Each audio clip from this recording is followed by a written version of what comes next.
Welcome to Off the Shelf. I'm your host, Yvonne Wolf. Today our special guest is editor and writer Ellen Wade Beals. Welcome, Ellen. Thanks for having me. So you've been a writer all your life. Could you tell us a little bit about that journey? Well, I have. I feel lucky that I knew what I wanted to do when I was a small child.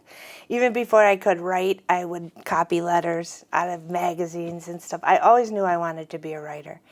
And so then I went to the University of Colorado and I got my journalism degree. And I was an editor for the American Dental Association and some other dental organizations for a long time.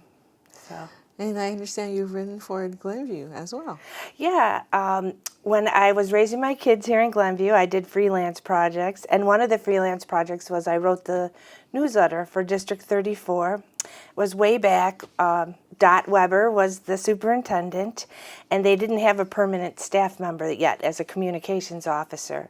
So I did it freelance, and school, that Outlook was what I did. Oh. See, those are couple issues. Those are publications that I'm sure our viewers are very familiar with and enjoy reading.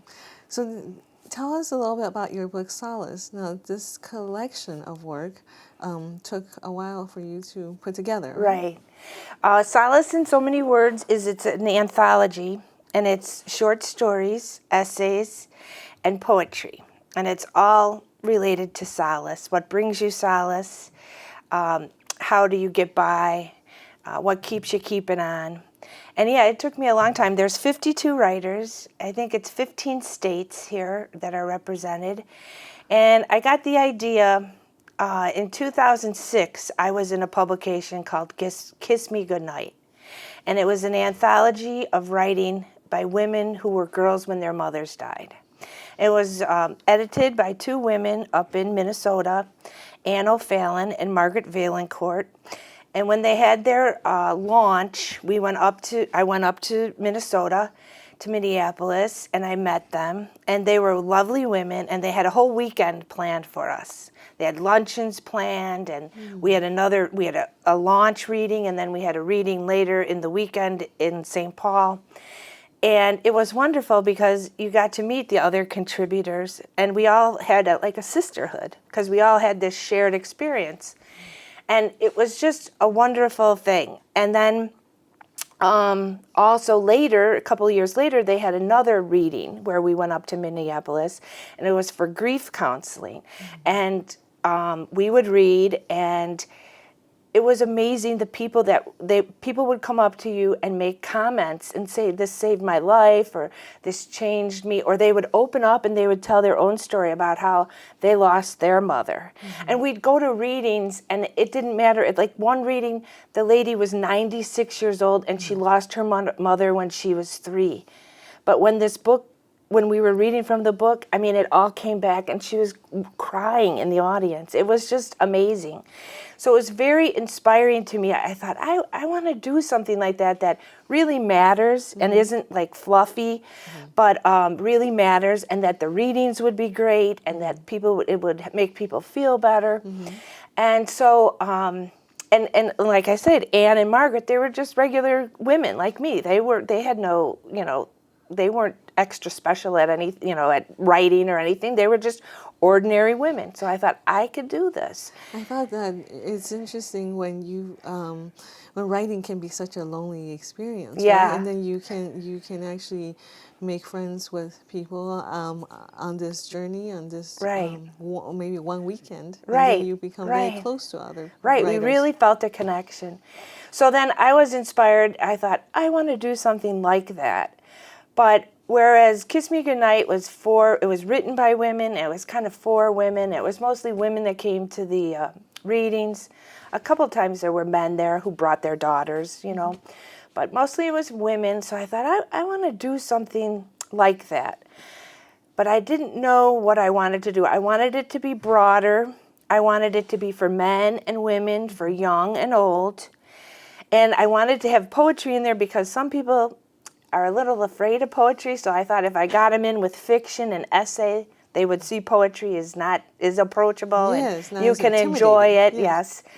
And so I would go on my deck and I'd look out and I'd think and think and think, and what was going on in the world. You know, there was 9/11 had happened, and Hurricane Katrina, and the tsunami, and we were in wars, and what I would look out on my deck thinking about the world, and it was getting me down, and then I realized what I wanted was solace, and I thought that's probably what a lot of people were needing in their lives. So that's how the whole journey started. In this collection of so many writers, how did you ask for contributors? How did you go about seeking them out? Well, some people I wrote, and some people responded to an ad I put in Poets and Writers. And then some people, like the big names in here, like T.C. Boyle, and some other writers, I wrote them letters. And I told them my project, how I admired their work, and I wrote wrote them, and they responded.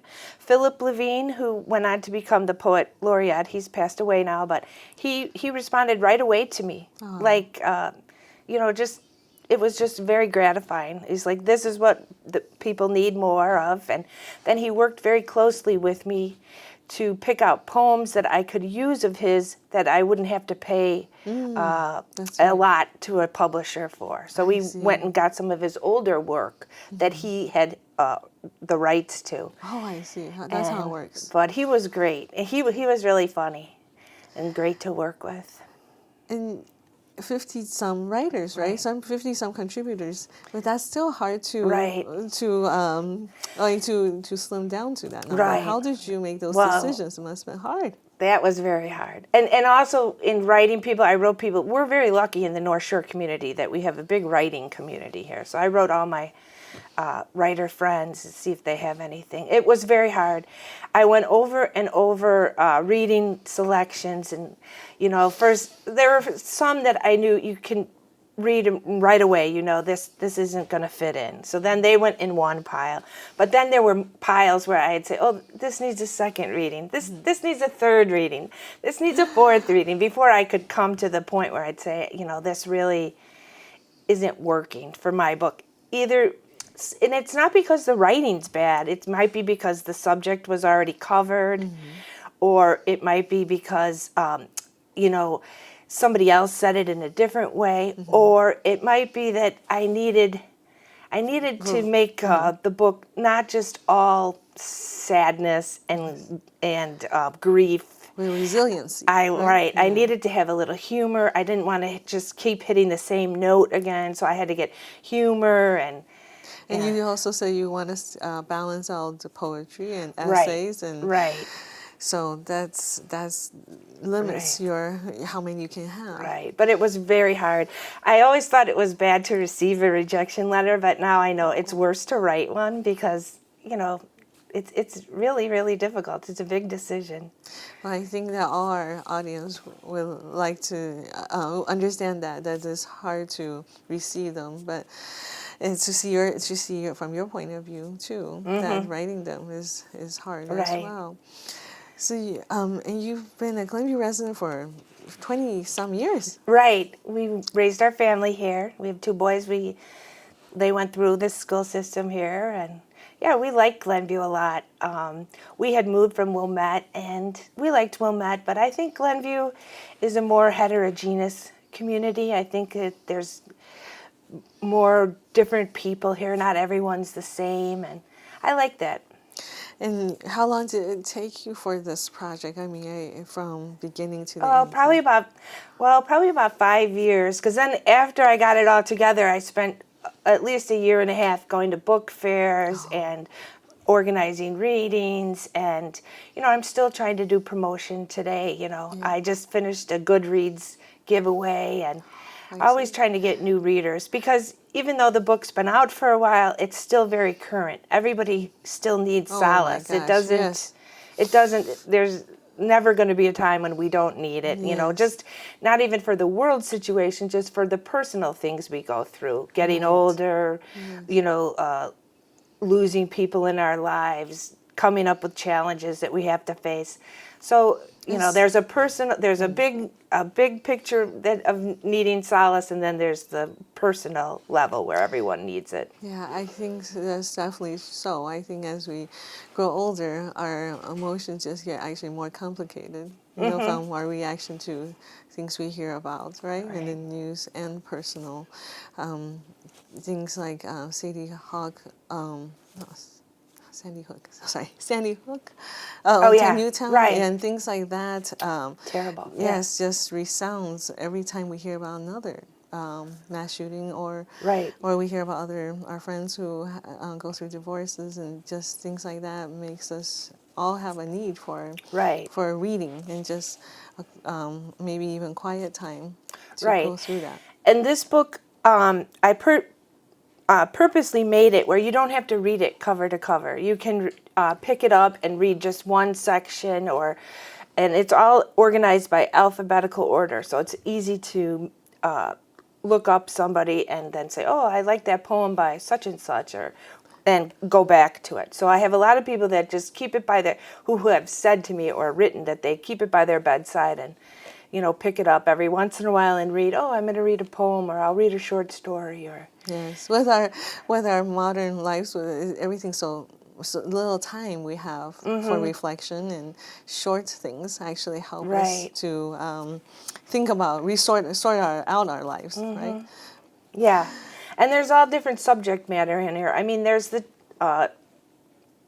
global things, you know, like the environment. That's T.C. Boyle's story, kind of addresses the environmental problems, and then there's a story about war. But there's also stories about people my age now are losing their parents, or having to take care of a parent. Yes. There's stories about that. There's stories about a poem about how good it makes you feel to go to the hairdressers. So it's a lot of different things in here. I tried to make it really something for everybody. Do you because of the promoting book, you travel to the other states to where the other authors were? Well, we went to California, and we went to Long Beach because there was a couple writers there. So I made friends with Donna Hilbert and other writers, Lisa Leiken, Patty Wahlberg. They were all from the Long Beach area, and we had a reading there. And then I got to go to New York because the book won Anthology of the Year from Next Generation. So we went to the awards ceremony, and that was real nice. It was fancy, and you know, it was really a great experience. And then it also won second place for forwards, but I didn't go. I didn't have the funds to go. That was in California too. So yeah, I've at least, if I haven't met them in person, I've talked to almost everybody in the book or gotten to know them in a certain way. So how do you feel that your first anthology that you worked on yourself is a winner? Yeah, I think what I try to take from this is I'm not looking at the monetary rewards. I try to look at what people say to me, or the reaction I get, or the reviews. One of my writers, who's come to several readings, he told me the book changed his life. So, I mean, to me, that's like the greatest thing in the world. It got him out of his post, what is it, when you get to go to war, soldiers, traumatic stress, and it got him writing. And then one time through the Goodreads giveaway I had before, a woman who said she had stage 4 cancer wrote me, and she had received the book, and it meant a lot to her, she said. It really gave her comfort at her last days. So that I mean, to me, that's gold right there. Yes. Well, and when you have all these years of in your writing career, did you anticipated this great community, you know, from writing? Because I feel like writing, most of the time, most writers probably spend a lot of time on themselves and don't think about how rewarding it could be as a community building exercise. Yeah. That's kind of what I want, was my intention. And then also I have continued to keep up with it. I have a website, and I publish people on there. It's Solace in a Book. and viewers can, check it out. I publish photography and visual art, but also, if people want to send in their writing. So I'm trying to keep the dialogue going and keep it, keep the camaraderie alive. So, what has surprised you about writing or about editing this work? Well, I was surprised at how difficult it was to reject somebody. But let's see, what's been surprising? Well, it has given me solace. Just the project gave me solace, because having a purpose gives you solace. Yes, and that's so true. that That's was, true. it really helped me just to be working on this. So, And do you feel that, did you expect it to use 5 years, right, on this book? right. Sometimes. It took a long time. And, there's a lot of things I learned, because this was my first book. I didn't realize when you have a journal and I was just sending review copies out. I didn't realize that actually what you need to do is make sure there's someone who will review it for you. So that was one thing I learned. I hadn't realized that you really have to plan the launch. You just can't put a book out there. You have to really plan for it. Do you work with a publisher? And They yes, have marketing I people? tried, yeah. And then, to organize the readings here, we had our launch was at Women and Children First, which is in the city, but we had a wonderful reading at the book center, at the book market in the Glen. Yes. And we had like 100 people come to that, and it was really wonderful. That's great. That's Right. a great turnout. Yeah. Well, there's Northwark, there's a book bin. Right. Have you? No, we hadn't gone there, but, I hesitated. I didn't want to push it so much that everybody, it would be the same audience. So Right, I right. think maybe I should organize a new reading, though. I think there's people that haven't been exposed to it yet, and I couldn't reach them. So maybe I should get on that. Are you on the Twitter and these Yes, kind of I'm social on media? Twitter and Because you tend to- Facebook. Yeah. You tend to find younger audience there Right. too. I would like to, and I'm thinking sort of that I need to do another book, but I haven't figured that out yet.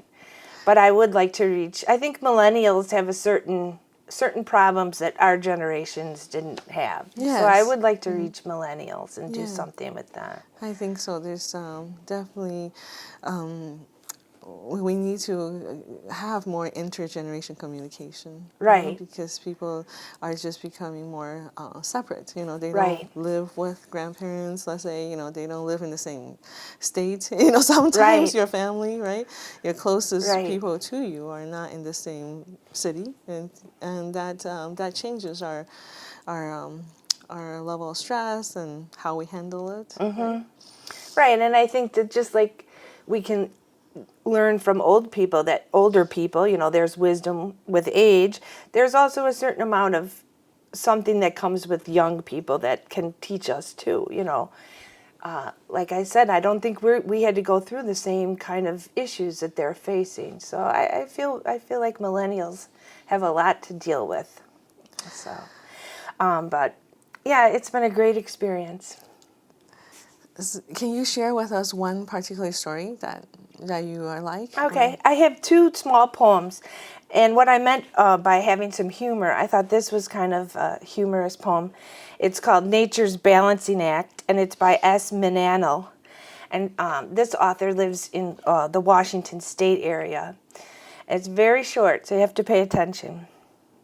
Time delivers the parallels in beauty's brow, who's depressed by the fat under her chin.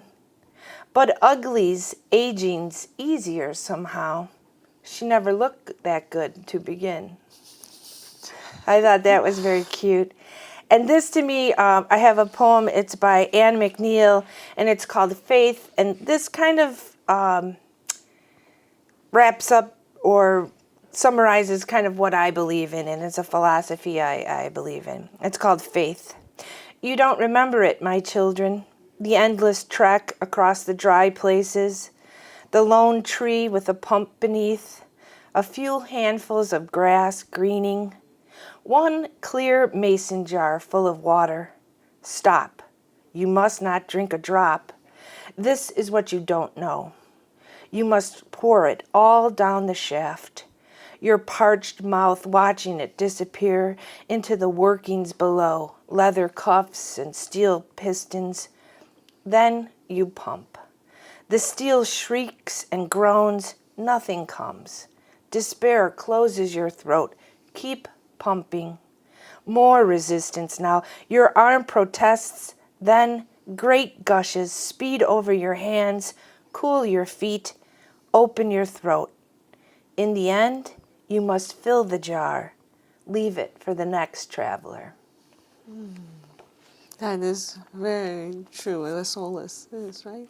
It's this opportunity to quench someone else's thirst. Leave it for the next person, Yes, right? yes. Oh, how beautiful. Right. Well, thank you very much for sharing that with us. Thank you for having me. I really enjoyed it. And thank you for watching. Join us next time on Off the Shelf. And then it's just